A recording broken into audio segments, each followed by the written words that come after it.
aka Sister General. You know, since during this time, I'm knee deep in fighting for my husband's wrongful conviction. I'm actually out here on,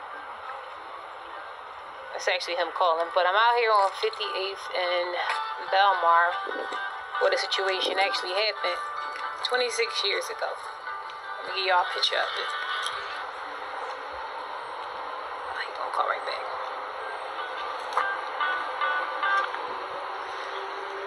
I'm actually going to walk over to where the situation happened.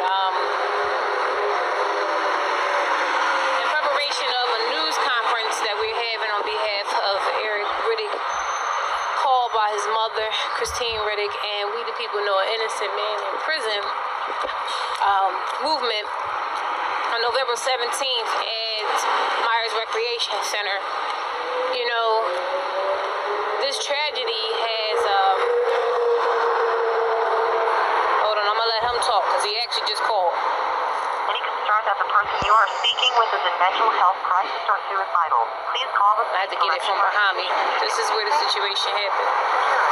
As you can see, you can still see the steps where the building was at. Assalamu alaikum. Alright, I'm actually live, so if you want to go ahead and say something, I just kind of gave them a heads up of the news conference and, why we're out here today, November 6th. Okay.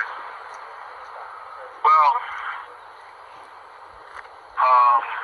first of all, the day marks 26 years since that tragic night that William Cannon lost his life.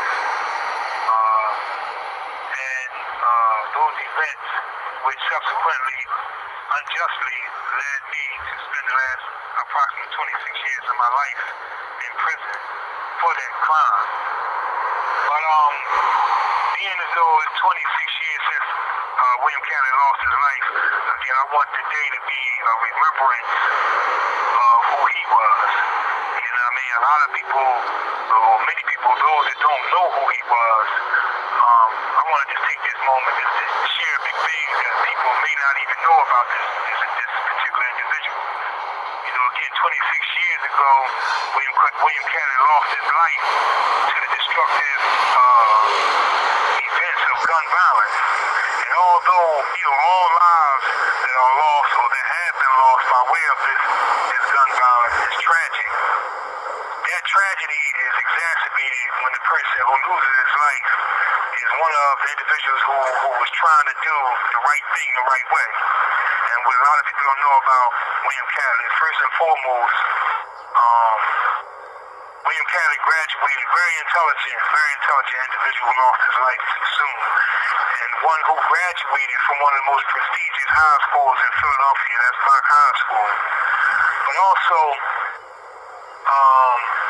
William Cannon was, although he grew up with us, and he was one of my first best friends, William Cannon, always kept a job, even when those of us, chose to be in the streets. He chose to go to school. He chose to keep a job. I'm not saying he was perfect, but again, he was one of the ones out of all of us that was trying to do the right thing the right way. And unfortunately, he lost his life. And it's deep because, again, that's 26 years ago. And 26 years later, we still see this type of madness taking the lives of so many young brothers before they even get started in life. You know what I mean? Another thing that some people may not know about Will is that he had just became a brand new father. You know what I mean? I believe that his first child, when he got killed November 26th, I believe he had a daughter, and his daughter wasn't even a year old yet. You know what I mean? So he was a brand new father. And, I just want the people, even though, again, I am innocent, I'm fighting for my freedom. I've had rallies and protests, and we're getting ready for this news conference in support of my freedom. We can't forget that a man lost his life. And, that's something I want the people to, the people to know, and remember, again, there's two lives, and this situation tore two families apart. The Catlett family and the Riddick family. This is a call from Pennsylvania State Correctional Institution, Chester. This call is subject to recording and monitoring. The Catlett family and the Riddick family was like one family for many years, all the way up until this tragic event happened, and it tore our families apart. And again, some people, as we may have spoke before, some people may feel as though I don't have a right to speak on William Catlett. But everybody that know us, including my family as well as the Catlett family, know deep down in their heart that I didn't commit this crime. Doing something to William Catlett would be like me doing something to my brother Marlon Riddick. And vice versa. William Catlett was in prison for killing or shooting me. That's unbelievable for those who know us. That's like him doing something to his actual brother, Joseph Catlett. So again, let this day mark 26 years William Thomas Catlett losing his life, unfortunately. I hope that answered your question. It did. While I got you on the phone, it's just sad that the situation, not just your situation, Right. this is an ongoing thing, Right. black on black crimes, families, it's just unbelievable, and it's like we need to come together, and right the matter. You understand what I'm saying? State Correctional Institution, Chester. This call is subject to recording and monitoring. I'm never taken away from anything, the Catletts lost someone, just like the Riddicks has lost someone, but we trying to fight to bring someone back, especially if it was something that was unjust, and you're being wrongfully convicted. The one person that they are basing everything off of, has recanted several times, so. Right. Well, go ahead. Well, let me say this. One thing about it, when you have a system that's driven by greed, right, that leaves room for justice to take subordinate role to greed. I'm worth $40,000 a year in prison. The system, the court system, and the prison cracks that benefit off of incarcerated human bodies, 40,000 a year for each human body that's incarcerated. They don't care nothing about me. They didn't care nothing about William Catlett, because if they did, they would have investigated, and they would have found out that they had the wrong man. So they didn't care about me or William Catlett, the Riddick family or the Catlett family. And this is something that I learned over the years. This is why I've taken the position that I've taken in regards to exposing the injustices in systems like this. Because William Catlett's children got to grow up in this system. Your children, my nieces, nephews, and so forth. So we have to address it.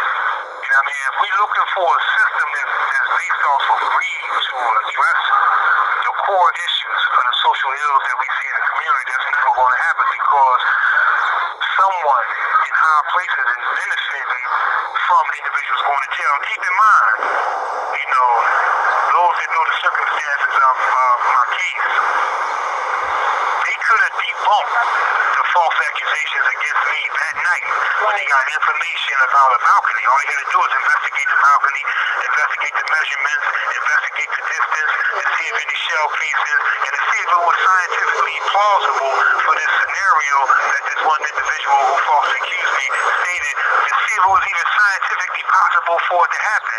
But because they didn't investigate the only accusatory theory that was presented, they incarcerated the wrong man.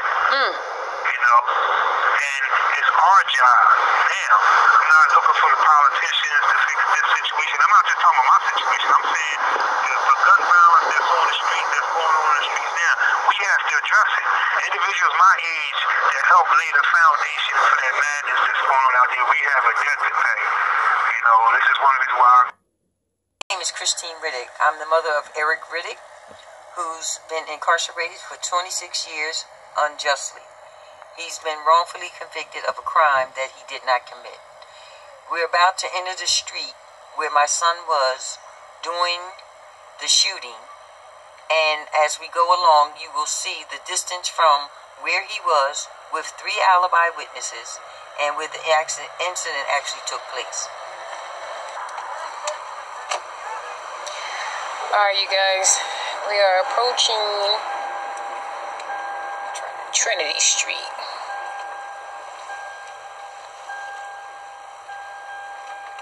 And I want to make sure I get the right house, that where the house was. I'm not sure the exact address, so I got to go about visual when I see it. Hold on. Okay. I think it's... Oh, they live a little further up. Right about here. Okay. On my side or your side? It's on this side. Okay. I think it's like 5824, but I'm not sure the exact address. Okay. Alright. But it doesn't matter if we have the exact address. Okay. Okay, so go ahead. Okay, so now we're actually in the actual house, in front of the house, where my son and his 3 alibi witnesses were sitting when the shooting took place. This November the 6th, which is today, 1991, 26 years ago. This is where my son and his 3 alibi witnesses were sitting. Now we will go down the block, 58th Street, to the actual crime scene so you can see the distance. Down the next day, it made that boy Sean. Alright, y'all, we right here. We back at the scene. 58th Belmar. We got Miss Christine Riddick in the car again. Well, the car just parked in front of it, but again, like I was telling you guys earlier, you can still see the imprint of the steps to the balcony where the former building was, and in front of the Chinese stores when the incident had happened. So, the question that I have for you, Miss Christine, is that, during this press conference that we're going to have on November 17th at Myers Recreation Center, what is the questions that you want to ask the councilmen, the senators, all those who are coming? Well, my question to them would be,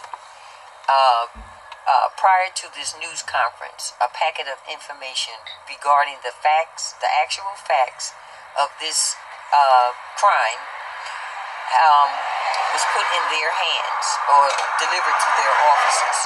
And the question I'm asking them, and let me back up. And I also resent the same packet of information to prepare them for this news conference with the facts about this case.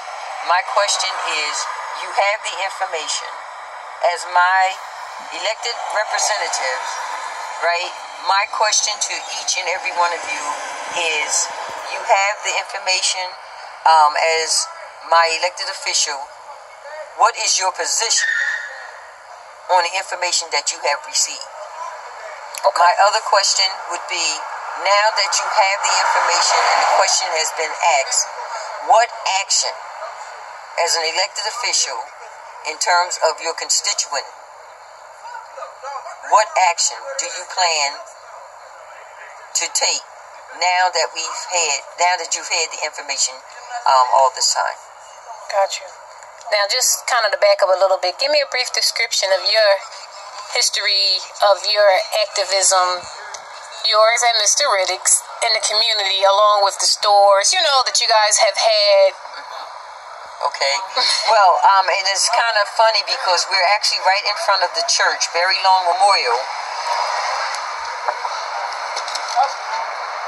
Okay.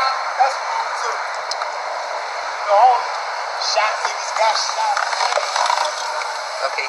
We're actually right in front of the church that the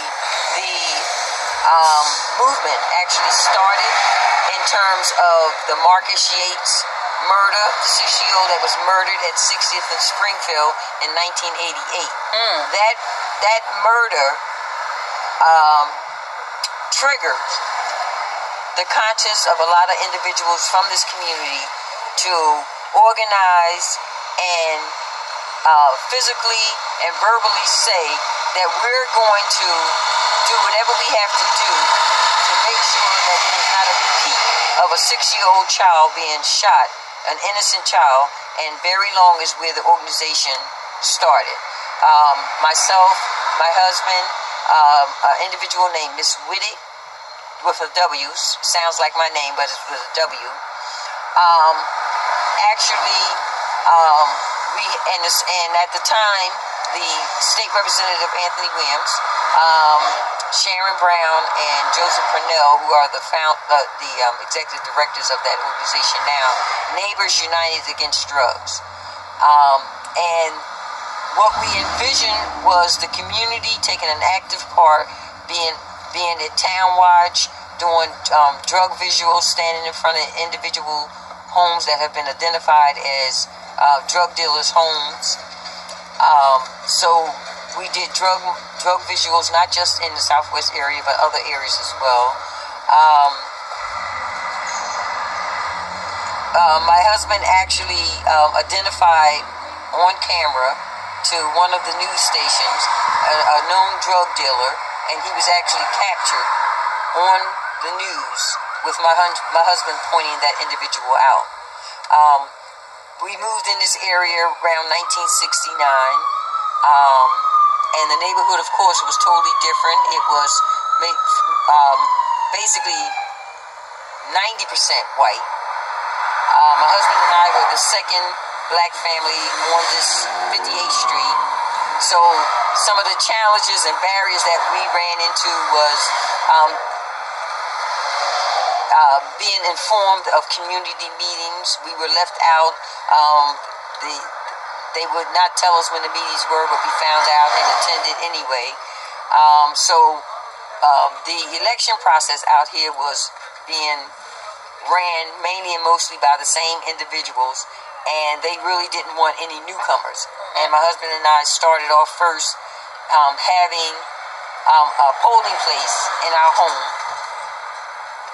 And from that, the following year, it was at 57th and Springfield, where my husband and I was learning the different positions on the poll. And we went from poll watchers, to actually all the positions, which is machine operator, minority inspector, majority inspector, the clerk, and the judge of elections. Wow. And that's the position I hold to date, is judge of elections for over 30 years. Wow.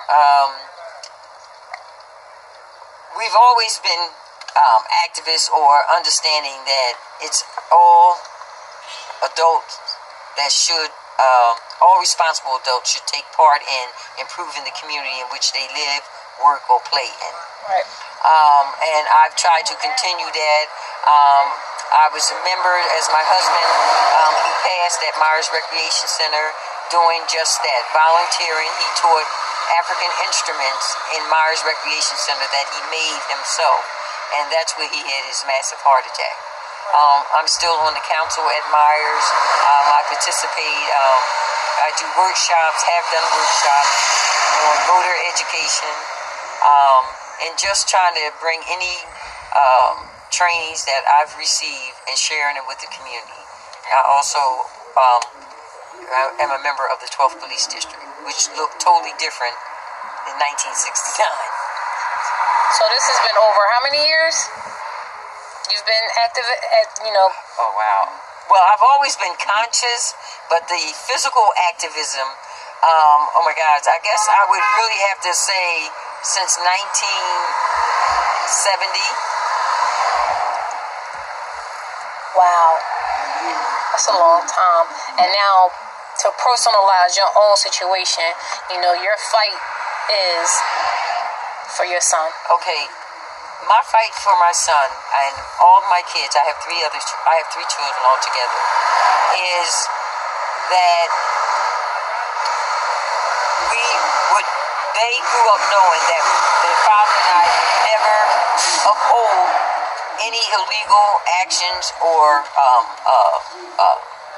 shenanigans, if you want to say. and that I am not a naive mother. My husband was not a naive father. If the facts was not there for my son, I would still love him. I would still visit him. I would still do whatever I could if he was incarcerated. But this is definitely a wrongful conviction, and it's not just me saying it or my son. I have actual and factual proof. If viewed by those who say they are lawyers, would view the information and not say they have, because if they were to admit that they have viewed or investigated my son's facts, right, then they need to actually revisit whether or not they truly are an attorney. There is no way. People lie, but physical evidence doesn't. And with that being said, we're going to end this one on Free Eric Riddick. Yes, free my son. Free Eric Riddick. Press conference will be held November 17th, 2017 at Myers Recreation Center at 3 o'clock. 3 o'clock. We need all the support. Everybody come out. Speak on behalf of Mrs. Riddick, on Eric Riddick. Anyone that you know, family members, or just in the community in general, come on out so your voice can be heard. I'm signing off. Peace out.